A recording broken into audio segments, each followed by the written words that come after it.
Hey, what's going on, everybody? Thanks for checking out Chris Fitzpatrick Speaks. I am Chris Fitzpatrick, and I want to welcome you to the first in a three-part series about the most critical skills for college students and recent graduates here on my YouTube channel. I did a poll on LinkedIn a couple weeks ago where I was asking the folks in that community what topic they wanted to see me tackle next. I get a lot of really great questions when I speak at colleges, universities, companies, organizations. And so I put a few of the questions out there, and the overwhelming favorite was this particular topic. What are the most critical skills for students and graduates to focus on in order to have an advantage when they go out into an internship or into the job market? So I've divided this up into three different sections. Welcome to part one. You can also check out parts 2 and 3 on my YouTube channel. The best way to be notified about new content is to subscribe to the channel and hit the bell so that way you are notified whenever I post some new content. I always appreciate that. And if anybody in your life could benefit from this information, please, by all means, share this with them. Share it on your social media. Whatever it is you want to do, this is out there to benefit anybody who can use it.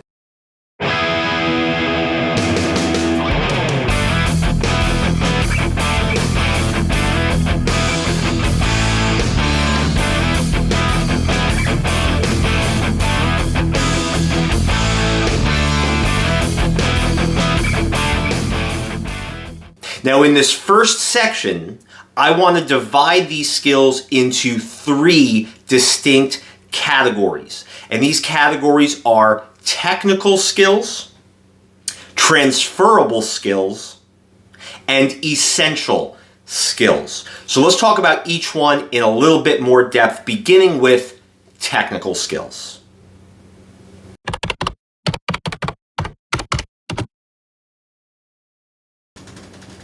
Now, technical skills are pretty much exactly what the name implies. These are skills that require the knowledge and use of a particular form of technology.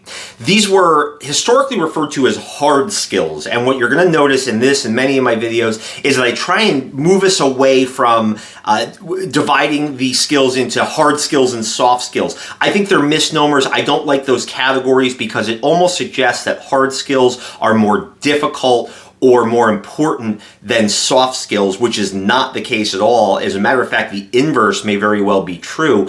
When we say hard skills, what we really mean is they're a little bit more tactile, and they are, in many cases, a little bit more measurable when it comes to your level of proficiency with a particular technical skill. Technical skills also tend to be a little bit more specific to an industry or to a particular role or path that you're on, depending on the skill.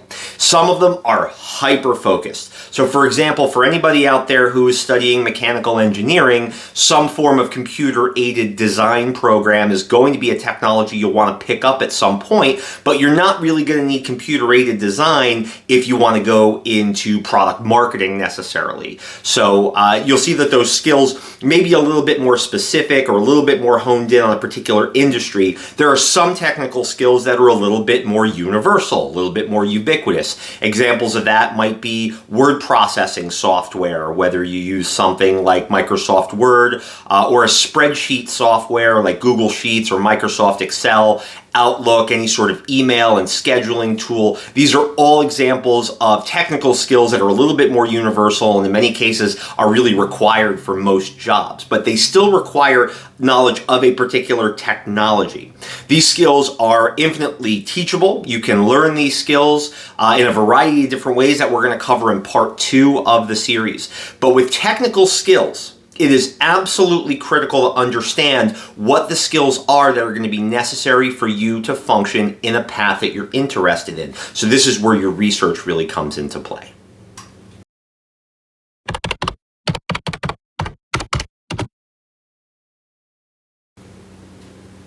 Next, we have transferable skills.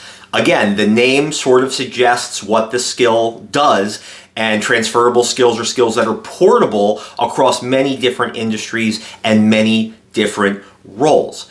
Some skills are more transferable than others. Some of them might be a little bit more technical in nature, but at the end of the day, technical skills are a little bit different because they tend to be more specific and they tend to be, again, more tactile, whereas your transferable skills might be what were historically lumped in with some of the soft skills. And I'll give you an example of that. One example is project management. So somebody who is very skilled at project management, both the technical side, project management software, but also with the knowledge and understanding of what goes into project management, the scheduling and the budgeting and everything that goes along with that. That's a transferable skill. Because being able to manage projects is something that you can bring with you across many different industries and many different jobs. You don't need to be a project manager to use project management skills and have it really benefit you and have it be important to your overall development. So that's an example of a transferable skill. You can take it with you. Some experts put communication in with the transferable skills. I actually put communication in with our next category, which we're going to get to right now, which are your essential skills.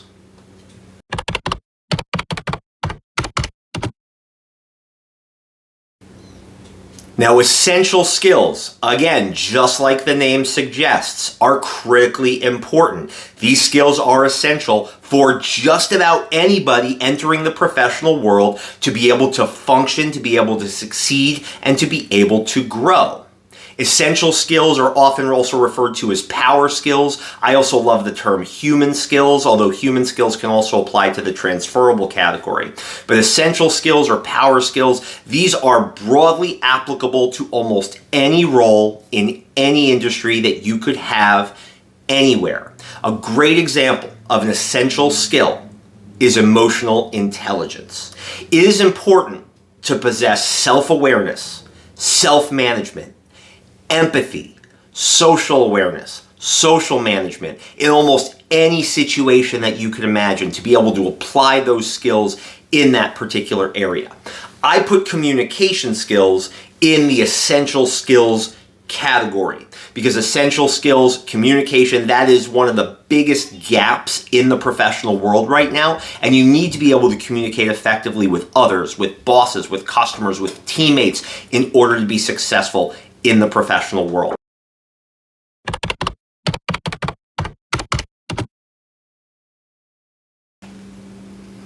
And there you have it. Those are our three major categories of skills: technical skills, transferable skills, and essential skills or power skills.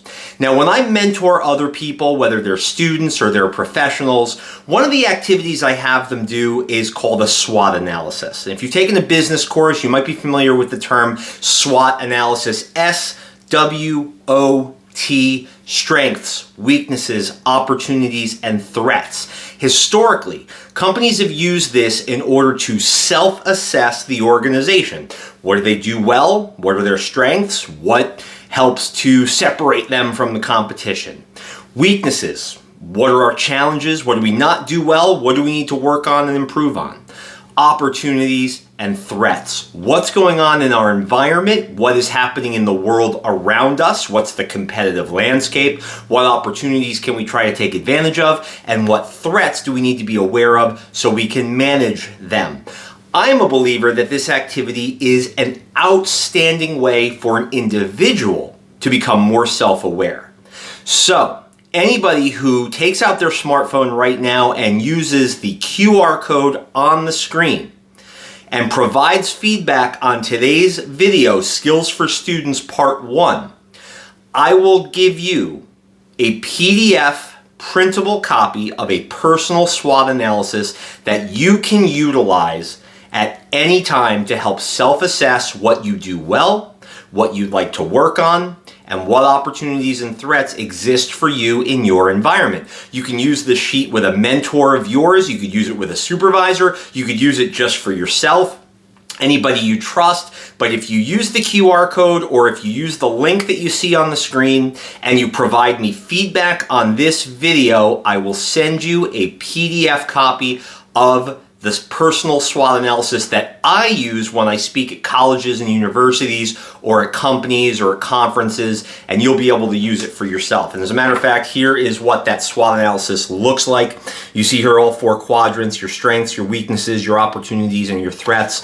And on the flip side, you will also see some instructions and questions to ask yourself when you're doing the self-assessment. So this is my gift to you for providing me feedback on this video by using the QR code and by using the link. I appreciate your feedback. I want to know what you think about this video, and of course any of the videos on Chris Fitzpatrick Speaks. Please don't forget that the best way to find out about new videos and new content here on YouTube is to hit the subscribe button, like the video, make a comment, ask a question, hit the bell so that way you're notified when I do post new content. And as a matter of fact, when I do part 2 of this 3-part series, we're going to focus on this opportunities quadrant specifically. We're going to talk about what opportunities exist specific to college and university students, but in many cases universal to anyone. Opportunities you can take advantage of that will help you develop some of those skill categories we spoke about. And then in part 3, I'm going to highlight 5 particular specific skills that I think anybody in any role, any industry should focus on immediately if they want to help improve their professional landscape. Thank you so much for hanging out here on Chris Fitzpatrick Speaks. I hope you've enjoyed this video. I look forward to speaking to you again. I hope you enjoy parts 2 and 3 as well. Don't forget to leave a comment, and I will talk to you soon. Thank you so much for spending some time with me.